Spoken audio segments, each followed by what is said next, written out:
Diante do amor, os olhos enxergam mais longe, as mãos seguram mais firmes, os pés caminham mais seguros.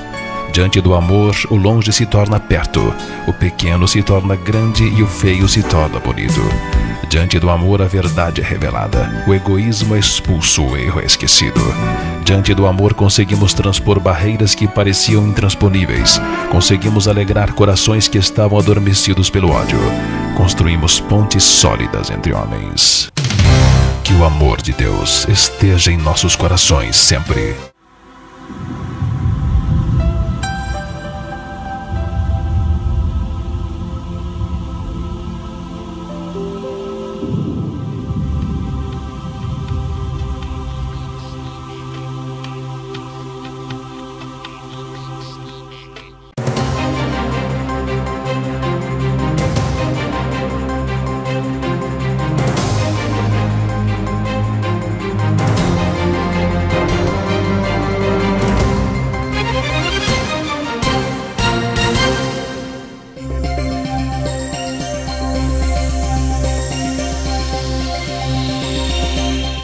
Da lei seca realizada nesta terça-feira em virtude do Jogo do Brasil contra a Coreia do Norte resultaram na prisão de 6 motoristas flagrados sob o efeito do álcool. Ao todo, 455 condutores foram abordados durante a operação denominada Copa. De acordo com a Polícia Militar, a operação vai se repetir em todos os dias do Jogo do Brasil. Os bloqueios serão montados após o término das partidas e estarão espalhados por toda a cidade, principalmente nas áreas que concentram bares e vias importantes de acesso. O próximo jogo da seleção brasileira será no domingo, dia 20 de junho, às 15h30, contra a Costa do Marfim. Acompanhe mais notícias do esporte com João Carlos.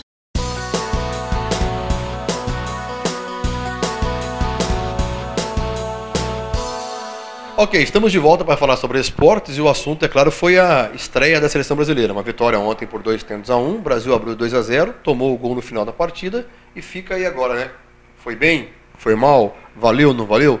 Claro que vitória sempre vale. Está aqui conosco o Gilson Arruda para falar sobre a seleção brasileira. Ô Gil, na verdade é o seguinte, o que foi destacado ontem, além da vitória do Brasil, foram as fracas atuações de Kaká e Luiz Fabiano. E daí? Exatamente, o Kaká, como está voltando de uma contusão, né, ainda não jogou o seu futebol 100%, mas tivemos bons destaques na seleção brasileira. Ontem a seleção jogou para o gasto, venceu a primeira partida. Está cada vez mais provado que a seleção brasileira não consegue jogar bem contra uma retranca. A equipe da Coreia do Norte ficou muito presa na parte defensiva. Depois que tomou o primeiro gol do Maicon, acabou saindo um pouco para o ataque. Mas, de qualquer maneira, o Brasil ele ainda não está com os jogadores 100% e, a partir do segundo jogo, contra o Costa do Marfim e Portugal, a tendência é melhorar o futebol.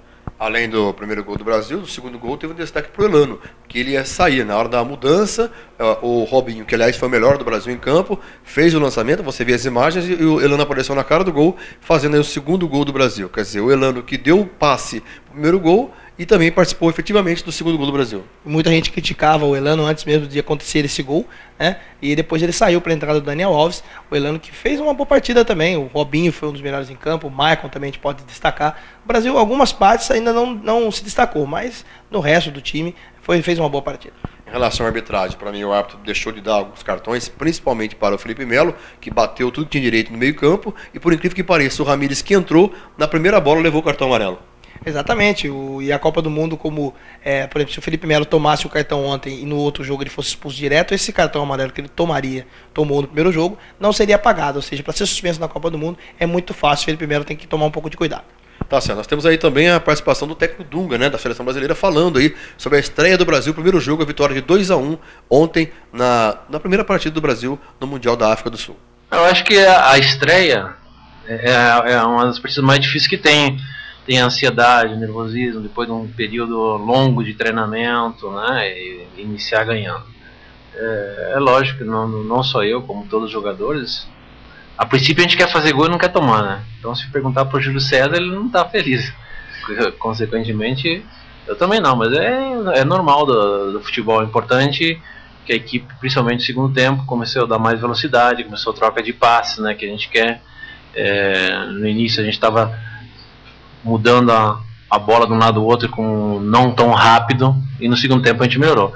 Agora a gente quer sempre mais. Eu acho que o nível dessa seleção brasileira, o espírito desses jogadores é isso, e todos nós queremos mais. Nós não se contentamos com nada que já que passou, a gente já quer mais sempre. Tá certo, até as explicações do técnico Dunga, vamos ouvir também o Kaká. O Kaká que realmente não teve uma boa atuação, nada melhor do que ouvir o Kaká também falando aqui ao RVC Esportes.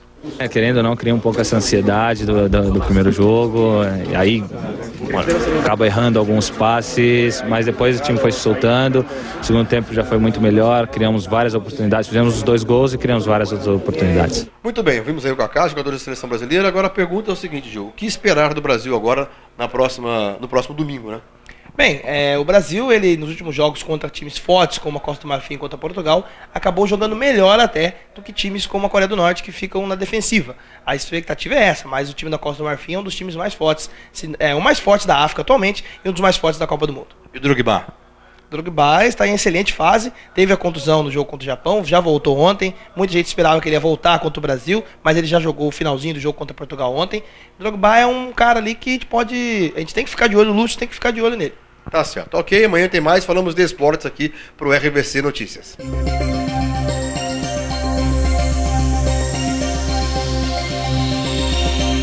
O ex-presidente norte-americano Bill Clinton volta nesta semana ao Haiti para tentar acelerar o início da reconstrução do país, devastado por um terremoto que já enfrentará nos próximos meses a ameaça de furacões.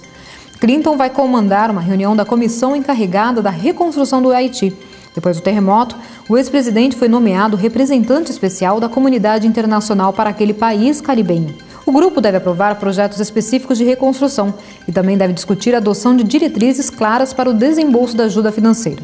Cerca de 140 países ofereceram mais de 5 bilhões de dólares em ajuda ao país depois do terremoto de 12 de janeiro, que deixou mais de 300 mil pessoas mortas, segundo dados do governo local.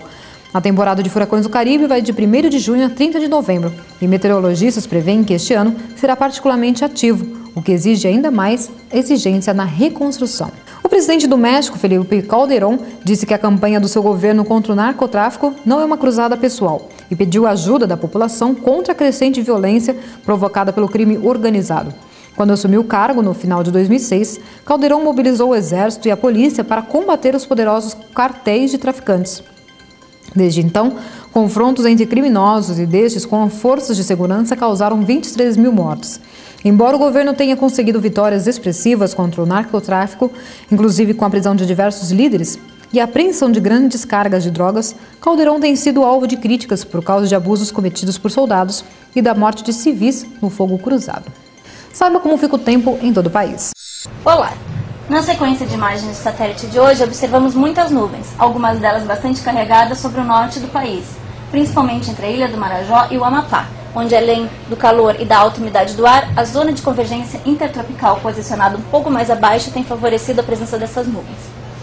Entre o litoral e leste da região nordeste, os ventos úmidos vindos do mar têm favorecido na presença de nuvens baixas que provocam chuvas fracas.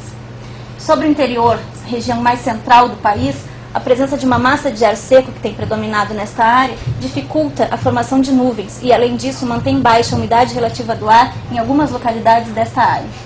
Áreas de instabilidade associadas à presença de uma fraca frente fria atuam sobre a região sul, principalmente sobre o Rio Grande do Sul, que favorece.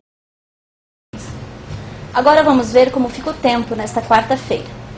A atuação de uma área de baixa pressão provocará pancadas de chuva no Rio Grande do Sul e no oeste e sul de Santa Catarina. Há chances de chuva forte em algumas localidades desta área. O tempo estará instável no leste da região nordeste, com chuva em alguns períodos. Entre o leste da Paraíba e de Alagoas poderão ocorrer acumulados de chuva significativos. Áreas de instabilidade provocarão pancadas de chuva em grande parte da região norte do país, onde inclusive espera-se temporal no centro-leste do Amapá e na ilha de Marajó.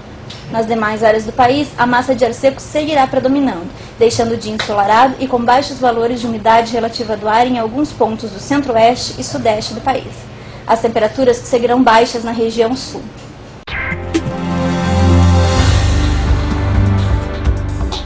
Termina aqui mais um RVC Notícias. Amanhã estaremos de volta.